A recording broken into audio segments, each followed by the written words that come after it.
കാവിൽ മുട്ടി വിളിച്ചതുപോലെ സ്നേഹാതുരമായി തൊട്ടുരിയാടിയ പോലെ മണ്ണിൻ്റെ ഇളം ചൂടാർന്നൊരു മാറിൽ ഈറനാമൊരിന്തു കിരണം പൂവു ചാർത്തിയ പോലെ കന്നി പൂങ്കവിളിൽ തൊട്ട് കടന്നു പോകുവതാരോ, കുളിർ പകർന്നു പോകുവതാരോ, തെന്നലോ തീൻ തുമ്പിയോ, പൊന്നരയാലിൽ മറഞ്ഞിരുന്ന് നിന്നെ കണ്ട് കൊതിച്ചു പാടിയ കിന്നര കുമാരനോ. ഓ കന്നി പൂങ്കവിളിൽ തൊട്ട് കടന്നു പോകുവതാരോ, കുളിർ പകർന്നു പോകുവതാരോ. നിർത്തിയോ? നിർത്താം. കേട്ടുകൊണ്ടേയിരിക്കാം. Good morning, very good morning. ലോകമെമ്പാടുമുള്ള എല്ലാ പ്രേക്ഷകർക്കും ഒരു നല്ല ദിനം ആശംസിച്ചുകൊണ്ട് നമ്മൾ ഇന്നത്തെ മോർണിംഗ് വാക്ക് തുടങ്ങുകയാണ്. യെസ്, ഇന്നത്തെ ദിവസം മാർച്ച് 10 തിങ്കളാഴ്ചയാണ്. കുംഭമാസം 26 ഈ മനോഹരമായ പാട്ട് ONVയുടെ വരികളാണ് അല്ലെ. ബ്യൂട്ടിഫുൾ. അതെ, ആരണ്യകം സിനിമ പലർക്കും ഓർമ്മയുണ്ടാവും. ONV എപ്പോ എന്തെഴുതിയാലും അത്രയും ബ്യൂട്ടിഫുൾ ആയിരിക്കും, അത്രയും അർത്ഥവത്തായ വരികളായിരിക്കും. അപ്പൊ ഇന്നീ പ്രഭാതത്തിൽ ഈ പാട്ടും ഇതിന്റെ വരികളും എല്ലാം അതിന്റെ മ്യൂസിക്കും യേശുദാസ് സാറിന്റെ ആലാപനവും. അപ്പൊ ഈ പ്രഭാതം നല്ലൊരു പ്രഭാതത്തിന് പറ്റിയൊരു പാട്ടായിരുന്നു. Thank you Prajin. അപ്പൊ എല്ലാ പ്രേക്ഷകരും എനിക്ക് തോന്നുന്നു ഇന്ന് തിങ്കളാഴ്ചയാണ്, ഒരു ഫ്രഷ്നെസ് ഉള്ള ദിവസമാണ്, ഒരു പുതിയ തുടക്കത്തിനൊക്കെ പറ്റിയ ദിവസമാണ്. അപ്പൊ എല്ലാവരും അതിന് റെഡിയായി, എന്താണ് പറയാ, അന്നത്തെ ദിവസം തുടങ്ങാൻ റെഡിയായി കാത്തു നിൽക്കുകയാണ്. ഞാനൊരു കാര്യം കൂടെ പറഞ്ഞോട്ടെ. അപ്പൊ എനിക്ക് ഓർമ്മ വരുന്നത് അരുൾ അൻപ് അനുകമ്പ മൂന്നിനും പൊരുളൊന്നാണിത് ജീവതാരകം, അരുളുള്ളവനാണ് ജീവി എന്നുരുവിട്ടിയിടുക ഈ നവാക്ഷരി. ഗുരുവിൻ്റെതാണ് അരുളുള്ളവനാണ് ജീവി, അനുകമ്പ വേണം, അൻപ് വേണം. അതങ്ങനെ ആകട്ടെ അല്ലേ. നമ്മൾ അത് ഇല്ലാതെയാകുന്നു എന്ന് ഭയപ്പെടുന്ന, ആശങ്കപ്പെടുന്ന ഒരു നാളുകളിൽ ഈ പ്രഭാതത്തിൽ അരുളും അൻപും അനുകമ്പയും ഉണ്ടായ നല്ല മനുഷ്യരായി നമുക്ക് ജീവിക്കാമെന്ന് അങ്ങനെ ഒരു തോന്നൽ, ഒരു ചിന്തയോടെ നമുക്ക് തുടങ്ങാം. തീർച്ചയായും. മോർണിംഗ് വാക്കിൽ എല്ലാ പ്രേക്ഷകർക്കും സ്വാഗതം. വാർത്തകളുണ്ട്, ഒരുപാട് വിശേഷങ്ങൾ പറയാനുണ്ട്. നമുക്ക് ആദ്യം ഈ മണിക്കൂറിലെ പ്രധാനപ്പെട്ട വാർത്തകൾ എന്താണെന്ന് പരിശോധിക്കാം. ഹെഡ്ലൈൻസ്. കിളികളുടെ ശബ്ദമൊക്കെ കേട്ടു തുടങ്ങിയിട്ടുണ്ട്. നമുക്ക് മെല്ലെ നമ്മുടെ മോർണിംഗ് വാക്ക് സ്റ്റാർട്ട് ചെയ്യാം. നമ്മൾ എവിടെയാണ് നിൽക്കുന്നത് പറഞ്ഞില്ലല്ലോ പ്രജിൻ. നമ്മുടെ കോപ്റ്റ് അവന്യൂ വാക്ക്വേയിലാണ്. ഇതിന് മുമ്പ് നമ്മളിവിടെ വന്നിട്ടുണ്ട്, തോപ്പുംപടിയിലാണ് ഇവിടെ ഉള്ളത്. അവിടെയുള്ള വാക്ക്വേ ആണ്. അപ്പൊ അവിടെയാണ് ഇന്നത്തെ നമ്മുടെ മോർണിംഗ് വാക്കിന്റെ വിശേഷങ്ങളൊക്കെ പറയാം. ഫുൾ ഫോം ചോദിക്കായിരുന്നു ഞാൻ പ്രജിനോട്. അപ്പൊ കൊച്ചിൻ പോർട്ട് ട്രസ്റ്റിന്റെ അവന്യൂ ആണ്. അപ്പൊ അങ്ങനെയാണ് ആ പേര് വന്നത്. രസമുണ്ട് അല്ലേ? അതെ അതെ അതെ, കോപ്റ്റ് അവന്യൂ വാക്ക്വേയിലാണ്. അപ്പൊ നമുക്ക് വാർത്തകളുണ്ട്, അതിലേക്ക് പെട്ടെന്ന് തന്നെ പോകാം. ഒരു പ്രധാനപ്പെട്ട വാർത്ത കൊച്ചിയിൽ നിന്നും വിഷ്ണു സുരേഷ് റിപ്പോർട്ട് ചെയ്യുന്നുണ്ട്. അത് കഴിഞ്ഞ ദിവസം വന്ന ഒരു വാർത്തയിലെ ഒരു അപ്ഡേഷൻ ആണ് അല്ലെ. ഹൈബ്രിഡ് കഞ്ചാവുമായി പിടിയിലായ cinema makeup man Ranjith Gopinathan ജാമ്യം ലഭിച്ചു എന്ന വാർത്തയാണ്. 45 ഗ്രാം മാത്രം ഉള്ളതിനാലാണ് സ്റ്റേഷൻ ജാമ്യത്തിൽ വിട്ടത്. രഞ്ജിത്ത് ഗോപിനാഥ് 3 വർഷമായി കഞ്ചാവ് ഉപയോഗിക്കുന്ന വ്യക്തിയാണ് എന്നും പറയുന്നുണ്ട്. കൊച്ചി സ്വദേശിയിൽ നിന്നാണ് ഹൈബ്രിഡ് കഞ്ചാവ് വാങ്ങിയത് എന്ന് പറയുന്നു. ലഹരി ഉപയോഗത്തിൽ സിനിമാ മേഖലയിൽ പ്രത്യേക നിരീക്ഷണം ഏർപ്പെടുത്താനാണ് ഇപ്പോൾ എക്സൈസിന്റെ നീക്കം. 24 ബ്രേക്കിംഗ്. വിഷ്ണു സുരേഷ് കൊച്ചിയിൽ നിന്ന് ചേരുന്ന വിവരങ്ങളുമായി. Vishnu, very good morning.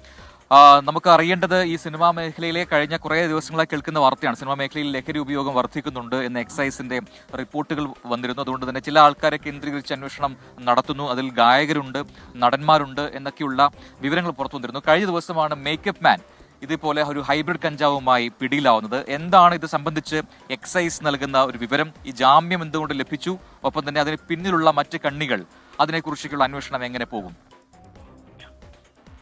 ഇന്നലെ രാവിലെയാണ് മൂലമറ്റത്ത് കാഞ്ഞാറ് ഭാഗത്ത് നിന്ന് ഈ പ്രതിയെ, അതായത് മേക്കപ്പ് മാനെ 45 ഗ്രാം ഹൈബ്രിഡ് കഞ്ചാവുമായി എക്സൈസ് പിടികൂടുന്നത്.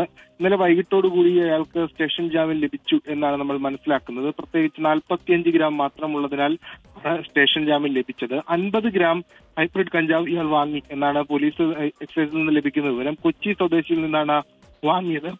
10,000 രൂപ നൽകിയാണ് ഈ കഞ്ചാവ് വാങ്ങിയത്. ഇന്നലെ ഇയാളുടെ വീട്ടിലും അതോടൊപ്പം തന്നെ എറണാകുളത്തെ ഓഫീസിലും പരിശോധന നടത്തി.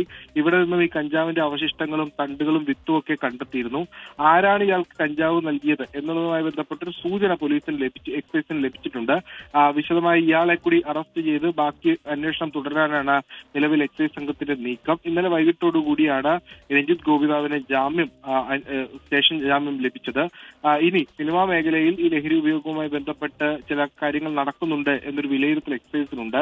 അതുകൊണ്ട് ആ മേഖല കേന്ദ്രീകരിച്ച് ഒരു വിശദമായ നിരീക്ഷണം ഏർപ്പെടുത്താനാണ് തീരുമാനം. പക്ഷേ ഈ സംഘടനാ നേതാക്കളുമൊക്കെയായി ചർച്ച ചെയ്ത ശേഷമായിരിക്കും അത്തരമൊരു തീരുമാനത്തിലേക്ക് പോകുക. മുൻപും സമാനമായ വിവാദങ്ങളൊക്കെ ഉയർന്നു വന്ന ഘട്ടത്തിൽ എക്സൈസ് ചില നടപടികളൊക്കെ തെറ്റുകളിൽ പരിശോധന നടത്താനുള്ള സാഹചര്യമൊക്കെ ഉണ്ടായിരുന്നു. എന്നാൽ അതിനെതിരെ വലിയ വിമർശനങ്ങളൊക്കെ ഉയർന്നിരുന്നു. എന്നാൽ ഇപ്പോൾ പ്രത്യേക സാഹചര്യം നിലനിൽക്കുന്നുണ്ട്. ആ ഒരു പശ്ചാത്തലത്തിലാണ് വീണ്ടും നിരീക്ഷണം ഏർപ്പെടുത്താൻ തീരുമാനിച്ചിരിക്കുന്നത്. ഈ രഞ്ജിത്ത് ഗോപിനാഥന്റെ പക്കൽ നിന്ന് കഞ്ചാവ് പിടിച്ച കേസുമായി ബന്ധപ്പെട്ട് തുടരന്വേഷണം നടത്താനാണ് എക്സൈസിന്റെ തീരുമാനം. അയാളുടെ മൊഴിയുടെ അടിസ്ഥാനത്തിലായിരിക്കും ഈ തുടരന്വേഷണം ഉണ്ടാക്കുക. 3 വർഷമായി താൻ കഞ്ചാവ് ഉപയോഗിക്കുന്നുണ്ട് എന്നാണ് രഞ്ജിത്ത് എക്സൈസിന് നൽകിയിരിക്കുന്ന മൊഴി. അത് സിനിമാ മേഖലയിൽ മറ്റാർക്കെങ്കിലും ഇയാൾ കൊടുത്തിട്ടുണ്ടോ, അല്ലെങ്കിൽ അവരെ മറ്റാരൊക്കെ ഉപയോഗിക്കുന്നുണ്ട്, ആ കാര്യങ്ങൾക്ക് ഒരു വിശദമായ പരിശോധനയുണ്ട്. അടുത്ത ഘട്ടം ഈ രഞ്ജിത്തിന് കഞ്ചാവ് കൈമാറിയ ആളെ പിടികൂടുക എന്നുള്ളതാണ്.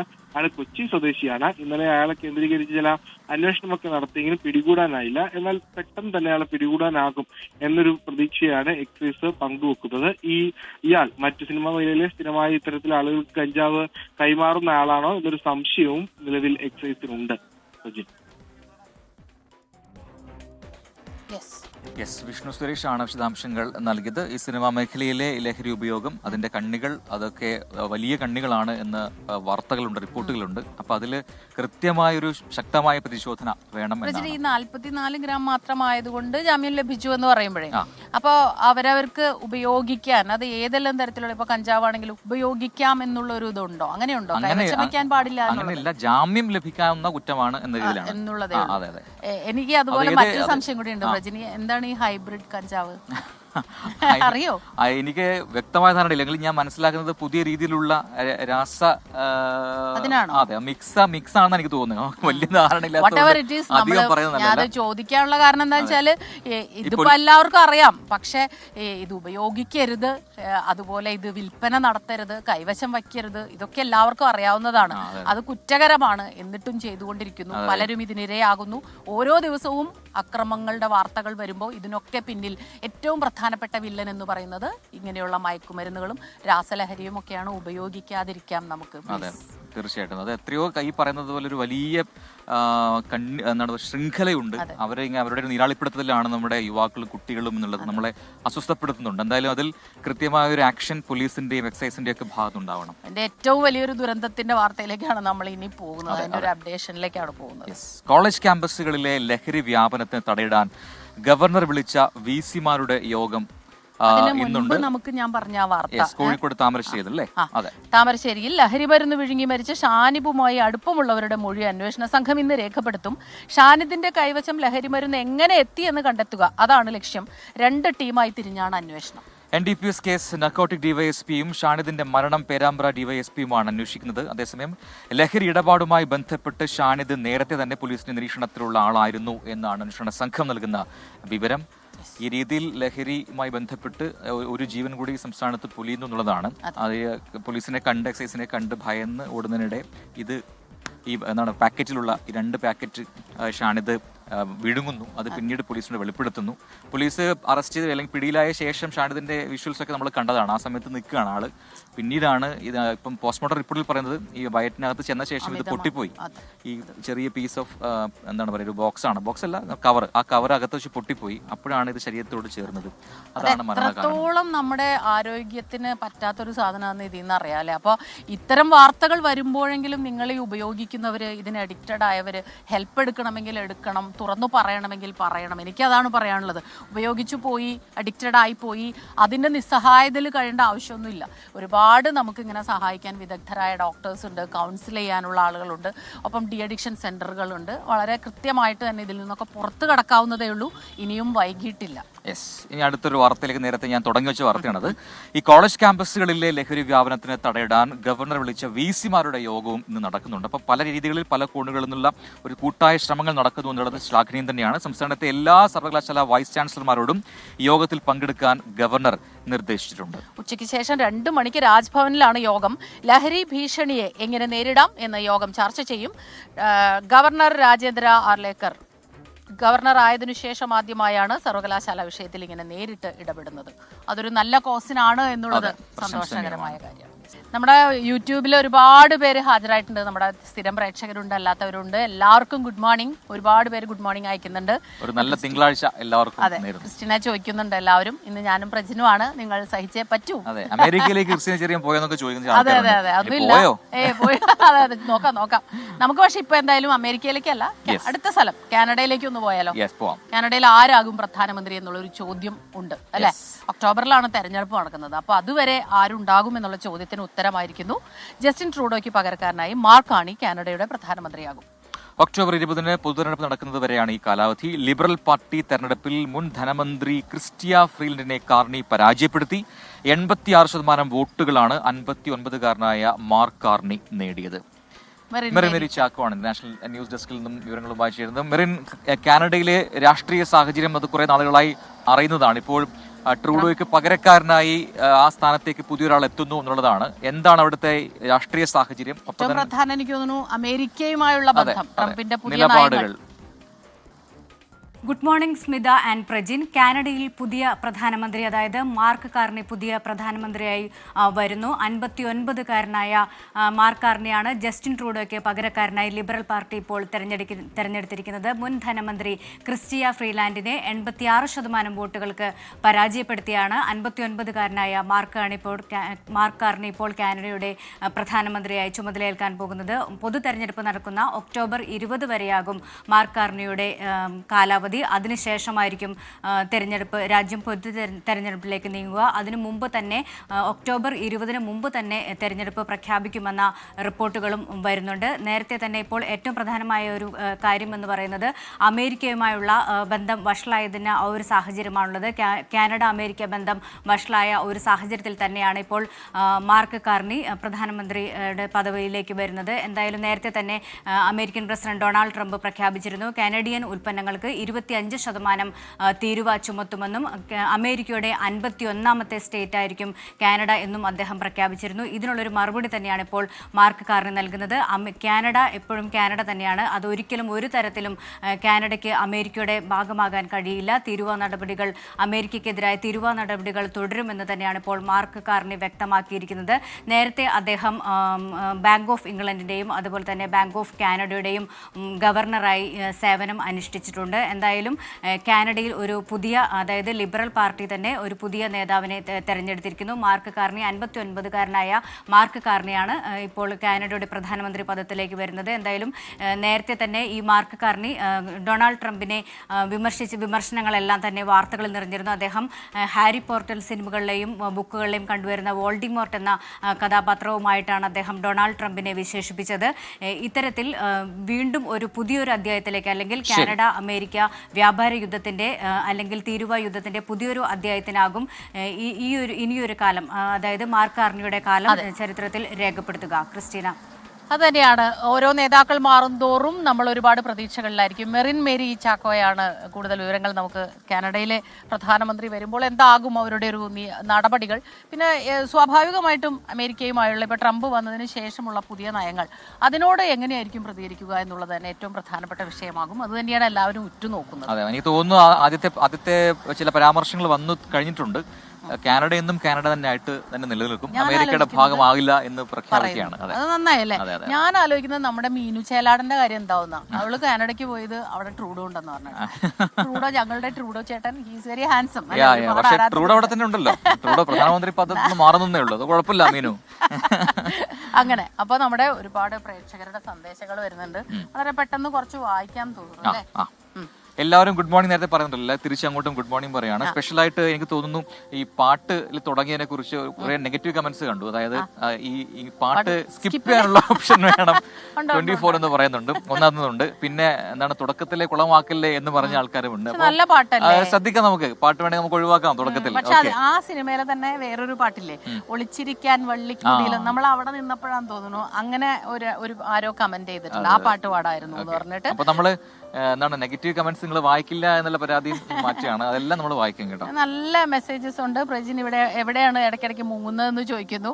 നമ്മളിങ്ങനെ മാറിയല്ലേ, ചിലപ്പോൾ ഞാനും ക്രിസ്റ്റീനയും വരും, ചിലപ്പോൾ പ്രജിനും ക്രിസ്റ്റീനയും. എനിക്ക് തോന്നുന്നു പ്രജിനും ക്രിസ്റ്റീനയാണ് കൂടുതൽ വരുന്നത്, പിന്നെ പ്രവിതയും ക്രിസ്റ്റീനയും വരും. അങ്ങനെ മാറി രഘുനന്ദനൻ ഒരു വാർത്ത പറയുന്നുണ്ട് നമ്മുടെ കമന്റ് ബോക്സിൽ. തിരുമുല്ലവാരം കടപ്പുറത്ത് ഒരു കടലാമ ചത്ത് കരക്കടിഞ്ഞത് പ്രദേശമാകെ വലിയ ദുർഗന്ധമാണ്, അധികൃതർ ശ്രദ്ധിക്കുക എന്ന് പറയുന്നു. രഘുനന്ദൻ തിരുമുല്ലവാരം നമുക്ക് അന്വേഷിക്കാവുന്നതാണ് എന്താണെന്നുള്ളത്.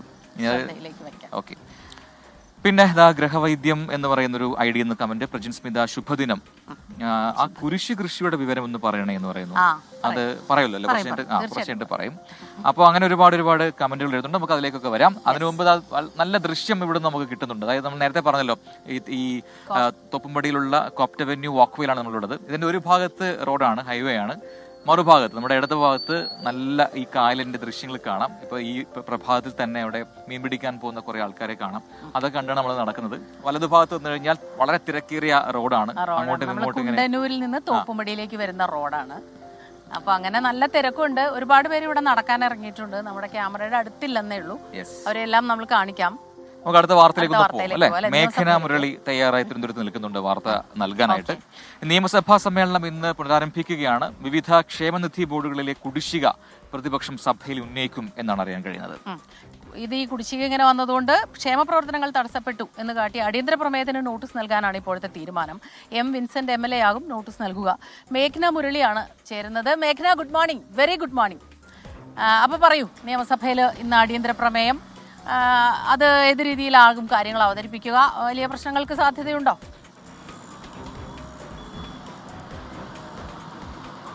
Good morning Smitha and Prajin. കഴിഞ്ഞ ദിവസങ്ങളുടെ ഇടവേളയ്ക്ക് ശേഷമാണ് ഇന്ന് നിയമസഭ വീണ്ടും പുനരാരംഭിക്കുന്നത്. അതിൽ കഴിഞ്ഞ സഭ സമ്മേളിക്കുന്ന സമയത്ത് തന്നെ പ്രതിപക്ഷം വലിയ രീതിയിൽ പല വിഷയങ്ങൾ ഉയർത്തി പ്രതിഷേധം മുന്നോട്ട് വെച്ചിട്ടുണ്ടായിരുന്നു. അതിൽ ആശാസമരം അടക്കമുള്ള വിഷയങ്ങളിൽ സഭയിൽ പ്രതിഷേധം നമ്മൾ കണ്ടതാണ്. അതിനുശേഷം ഇന്ന് സഭ പുനരാരംഭിക്കുമ്പോൾ ഏറ്റവും പ്രധാനപ്പെട്ട വിഷയം എന്ന് പറയുന്നത് ബജറ്റിന്മേലുള്ള ചർച്ച തുടരുമെന്നുള്ളതാണ്. ബജറ്റിന്മേലുള്ള ധനാഭ്യർത്ഥന ചർച്ചയും വോട്ടെടുപ്പും ഇന്ന് നടക്കുന്നുണ്ട്. കൂടാതെ സ്മിത സൂചിപ്പിച്ചതുപോലെ തന്നെ വിവിധങ്ങളായിട്ടുള്ള വിഷയങ്ങൾ ഇന്നും പ്രതിപക്ഷം സഭയിൽ ഉന്നയിക്കും. അതിൽ പ്രധാനപ്പെട്ട കാര്യം എന്ന് പറയുന്നത് ക്ഷേമ പെൻഷൻ കുടിശ്ശിക തന്നെയാണ്. ക്ഷേമ ബോർഡിലെ ഒരു കുടിശ്ശിക അത് പലതരത്തിലും ബാധിക്കുന്നു, അത് ജനങ്ങളെ ബാധിക്കുന്നു എന്ന് പ്രതിപക്ഷം സഭയിൽ ഉയർത്താൻ സാധ്യതയുണ്ട്. കൂടാതെ അടിയന്തര പ്രമേയത്തിന് നോട്ടീസ് നൽകാനാണ് പ്രതിപക്ഷം ലക്ഷ്യം വയ്ക്കുന്നത്. എം വിൻസെന്റ് MLA ആയിരിക്കും അടിയന്തര പ്രമേയത്തിന് നോട്ടീസ് നൽകുന്നുണ്ടാവുക. കൂടാതെ ഇതിൽ പ്രതിപക്ഷത്തിന്റെ പ്രധാനപ്പെട്ട ആരോപണം എന്ന് പറയുന്നത് സർക്കാരിന്റെ മുൻഗണനകൾ മാറുന്നു. ഈ ഒരു കാലഘട്ടത്തിൽ സർക്കാരിന്റെ ഈ പെൻഷൻ നൽകുന്നതിലടക്കമുള്ള മുൻഗണനകൾ മാറുന്നു എന്നുള്ളതാണ്. കൂടാതെ ഇന്ന് ചോദ്യോത്തര വേളയിലെ ചർച്ചകൾ കൂടി ഉണ്ടാകും. അതിൽ പ്രധാനമായും ഉന്നയിക്കാൻ പോകുന്ന വിഷയം എന്ന് പറയുന്നത് വിഴിഞ്ഞം പദ്ധതിയിലെ വയബിലിറ്റി ഗ്യാപ്പ് ഫണ്ട്, മണിയാർ ജലവൈദ്യുത പദ്ധതിയുടെ കരാർ നീണ്ടുപോകുന്ന വിഷയങ്ങൾ, അത്തരം വിഷയങ്ങൾ കൂടി ചോദ്യോത്തര വേളയിലും പ്രതിപക്ഷം ഉന്നയിക്കാനുള്ള സാധ്യതയുണ്ട്. എന്തായാലും ഇന്ന് സഭയിൽ വിവിധങ്ങളായിട്ടുള്ള വിഷയങ്ങൾ പ്രതിപക്ഷം ഉന്നയിക്കും. അത് ഒരു പ്രതിഷേധത്തിലേക്കോ അല്ലെങ്കിൽ ഒരു പ്രശ്നങ്ങളിലേക്കോ നീങ്ങുമോ, വാക്തർക്കങ്ങളിലേക്ക് നീങ്ങുമോ എന്നുള്ളതാണ് കണ്ടറിയേണ്ടത്. മേഘന മുരളിയാണ്. അപ്പോൾ നിയമസഭാ സമ്മേളനം പുനരാരംഭിക്കുമ്പോൾ വിവിധ വിഷയങ്ങൾ പ്രതിപക്ഷത്തിന്റെ പോക്കറ്റിലുണ്ട്. അതെങ്ങനെയാണ് സഭയിൽ ഉന്നയിക്കപ്പെടുന്നത്, അതിനെങ്ങനെ ഭരണപക്ഷം പ്രതിരോധിക്കുമെന്നതൊക്കെ നമുക്ക് കാത്തിരുന്ന് കാണാം. അതെ, അത് മാത്രമല്ല തിരുവനന്തപുരത്തൊക്കെ നല്ല ചൂടാ പ്രജിൻ. ഞാൻ കഴിഞ്ഞ ദിവസം പോയിരുന്നല്ലോ, എനിക്ക് തോന്നി എറണാകുളത്തെക്കാളും ചൂട് കൂടുതൽ തിരുവനന്തപുരത്ത്. പിന്നെ ഇന്നലെ കൊല്ലത്തുനിന്ന് കണ്ടതും അത് തന്നെയാണ്. അത് പറഞ്ഞില്ല, പോയ കാര്യം കൂടെ പറയണല്ലോ. ഒരു അവാർഡ് വാങ്ങാൻ പോയതാണ് അല്ലെ, APJ അബ്ദുൽ കലാം അല്ലെ ട്രസ്റ്റിന്റെ, അതെ, അവിടെ സ്റ്റഡി സെന്ററിന്റെ ഒരു അവാർഡാണ് ഇത്തവണത്തെ നാരി ശക്തി പുരസ്കാരം. എനിക്ക് തോന്നുന്നു ഈ വനിതാദിനത്തിലാണത്. അതെ, വിവിധ മേഖലകളിൽ നിന്നുള്ള ഒരുപാട് വനിതകൾക്ക് അങ്ങനെ ആ പുരസ്കാരം കിട്ടിയിരുന്നു. അതിലൊരാളായിരുന്നു ഞാനും. നമ്മുടെ മാധ്യമങ്ങളിൽ നിന്നും മറ്റു മാധ്യമങ്ങളിൽ നിന്നുള്ളവരും ഉണ്ടായിരുന്നു. അപ്പൊ അതൊരു ഒരുപാട് നാളിന് ശേഷം പരിചയം പുതുക്കലും സൗഹൃദം പുതുക്കലും ഒക്കെ അതിനും കൂടിയുള്ള ഒരു വേദിയായിരുന്നു. അന്ന് പ്രേക്ഷകർ ചോദിച്ചിരുന്നു എവിടെയാണ് സ്മിത, ഇപ്പം മനസ്സിലായല്ലോ ഇവിടെ പോയത്. അപ്പൊ അതുപോലെ തന്നെ ആശാ വർക്കേഴ്സിന്റെ വേദിയിലും ഒന്ന് വനിതാ ദിനമായിട്ട് വലിയ രീതിയിലുള്ള പ്രതിഷേധം. അപ്പൊ ഞാൻ മഹാസംഗമം ഞാൻ പറഞ്ഞു വന്നത് ചൂടാണ്. അപ്പൊ നിയമസഭയിൽ ഇന്ന് ചൂടേറിയ വാഗ്വാദങ്ങൾ ഉണ്ടാകുമോ എന്നുള്ളത് കാത്തിരുന്ന് കാണണം അല്ലെ. നമുക്ക് അടുത്തൊരു വാർത്തയിലേക്ക് പോകാം. ഈ സമയത്ത് ഈ ചൂടിന്റെ കാര്യം പറഞ്ഞപ്പോൾ തന്നെ അതീവ ജാഗ്രത വേണ്ട ഒരു വാർത്തയുണ്ട്. പക്ഷെ അതിന് മുമ്പ് ഒരു ചെറിയ ഇടവേള വേണമെന്ന് പ്രൊഡ്യൂസർ അമൽ അവിടെ നിന്ന് ഉറക്കെ പറയുന്നുണ്ട്. ഉറക്കെ പറയേണ്ട അമൽ, നമ്മൾ ആ ബ്രേക്ക് എടുക്കുകയാണ്. പെട്ടെന്ന് തിരികെ എത്താം കൂടുതൽ വിശേഷങ്ങളിലേക്കും വാർത്തകളിലേക്കും.